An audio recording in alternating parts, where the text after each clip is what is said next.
Troisième jour, avant-dernier jour en fait du camp d'entraînement. Aujourd'hui c'était alors mitigé.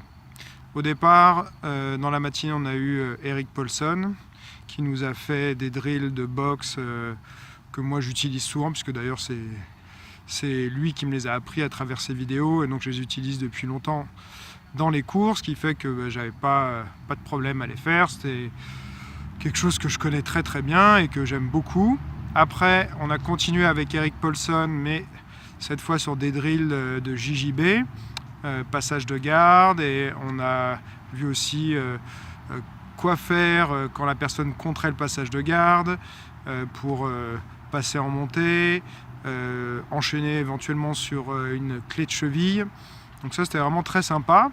Après, c'est Greg Nelson qui a pris le relais.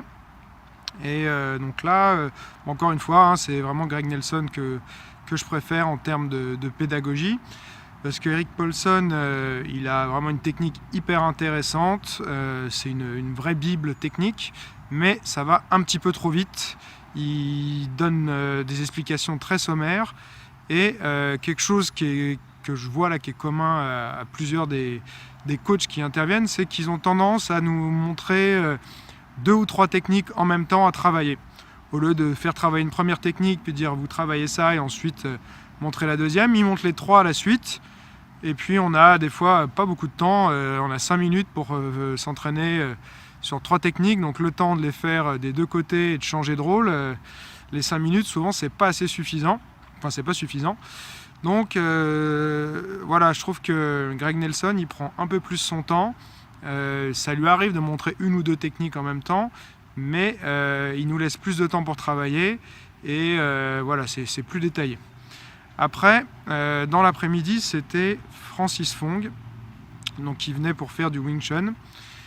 Et donc j'avais regardé un petit peu ses vidéos sur internet pour voir quel type de Wing Chun c'était, et il a des vidéos qui s'appellent Wing Chun pour MMA, et j'avais pas tellement aimé ce que j'avais vu à travers YouTube, à travers ses vidéos, et là ça s'est confirmé.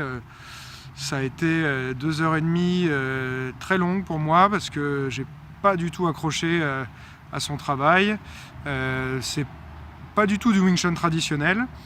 Il a mis beaucoup l'accent sur le relâchement et l'ancrage dans le sol, l'enracinement. Donc il faisait beaucoup de démonstrations, des tests pour montrer qu'il avait un enracinement très fort, avec plusieurs personnes qui venaient essayer de tirer les bras, bouger les jambes. Il arrivait à retenir à un doigt 2 ou 3 personnes qui essayaient de tirer sur son bras, enfin des trucs comme ça. Des trucs un peu qu'on voit souvent des maîtres chinois en fait, qui aiment bien avoir des tricks comme ça un petit peu pour épater la galerie, mais moi ça me saoule, hein, faut être honnête. J'aime pas, pour moi ça n'apporte rien dans une situation de combat. Ça sert à rien, ce genre de choses. Donc oui, l'enracinement c'est important, oui, le relâchement c'est important, mais derrière il faisait ses démonstrations, mais il n'expliquait pas vraiment la mécanique de comment réussir à le faire. Et pourquoi ça faisait ça. Il disait voilà, il faut utiliser son enracinement, il faut se descendre dans le sol, il faut tout ça, mais c'est pas très détaillé. Après, il les a fait faire des exercices entre guillemets, on va dire, de Wing Chun. Pour moi, c'était pas du Wing Chun, où il mixe, moi-même, hein, j'ai mixé à une époque aussi avec la boxe, mais là, je trouve qu'on retrouve plus du tout du coup la structure, les contrôles du Wing Chun. Il va faire une attaque et puis il va rentrer en uppercut, crochet, coup de coude, amener au sol, faire une projection, passer en montée. Et il a voulu montrer pas mal de techniques aussi, comme c'était un peu le sujet. On est dans un club de MMA pour contrer des amenés au sol et tout ça. Et encore une fois, moi ça m'a vraiment pas convaincu. Je trouvais ça un petit peu bizarre. Et du coup, même à un moment, il y avait une technique. Bon, il y a des choses qu'on retrouve en lutte, mais alors il essayait de faire appliquer, les transformer un petit peu pour dire oui, voilà, ça c'est du Wing Chun, mais je trouvais que c'était pas intéressant. Et à un moment, il y a une femme, je crois, qui est une compétitrice en JJB, mais qui a un tout petit gabarit, elle doit faire 50 kilos à peine. Et elle a voulu qu'il lui fasse la technique.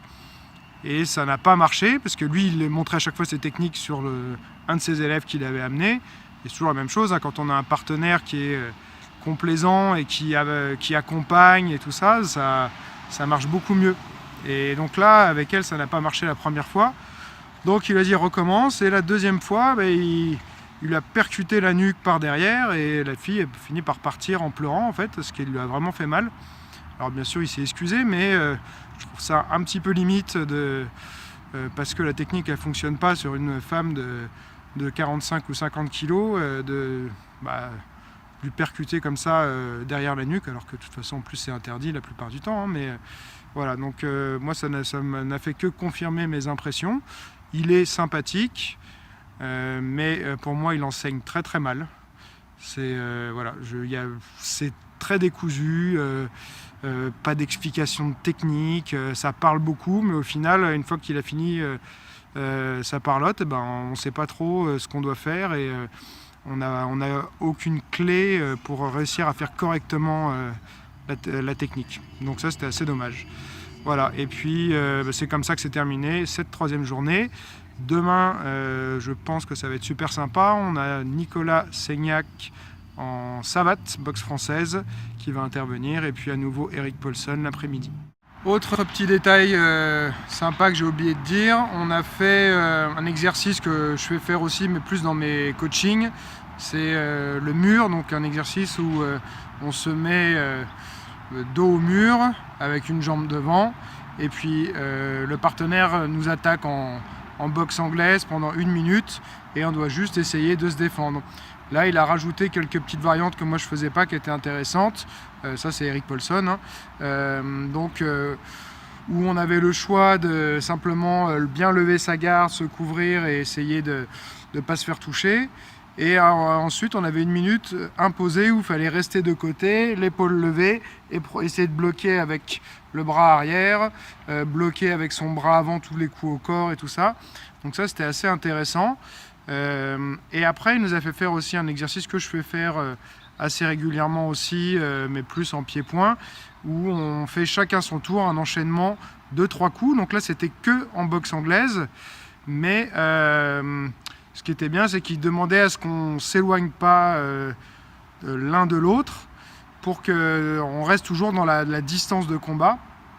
Et d'ailleurs, j'étais assez content, puisque au départ, on a commencé à le faire, et je me suis retrouvé avec un luxembourgeois, donc une autre personne qui parlait français, qui avait l'air d'avoir un très bon niveau.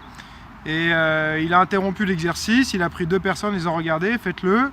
Il a dit voilà, ça va pas, ils sont beaucoup trop près, il faut essayer de rester un peu plus loin. C'est là où la puissance du coup elle a le temps de se développer. Si on est trop près, le coup ne peut pas se développer, et on ne peut pas bien boxer en fait. Et du coup, après, il a pris le luxembourgeois et moi en exemple. Il nous a demandé de faire l'exercice devant tout le monde. Ce qui fait que je serai dans le DVD qui sortira sur ce camp avec mon t-shirt Fushan-kun. Donc c'est sympa, voilà, ça me permettra d'avoir une petite visibilité. Ça me fera un souvenir de ce camp.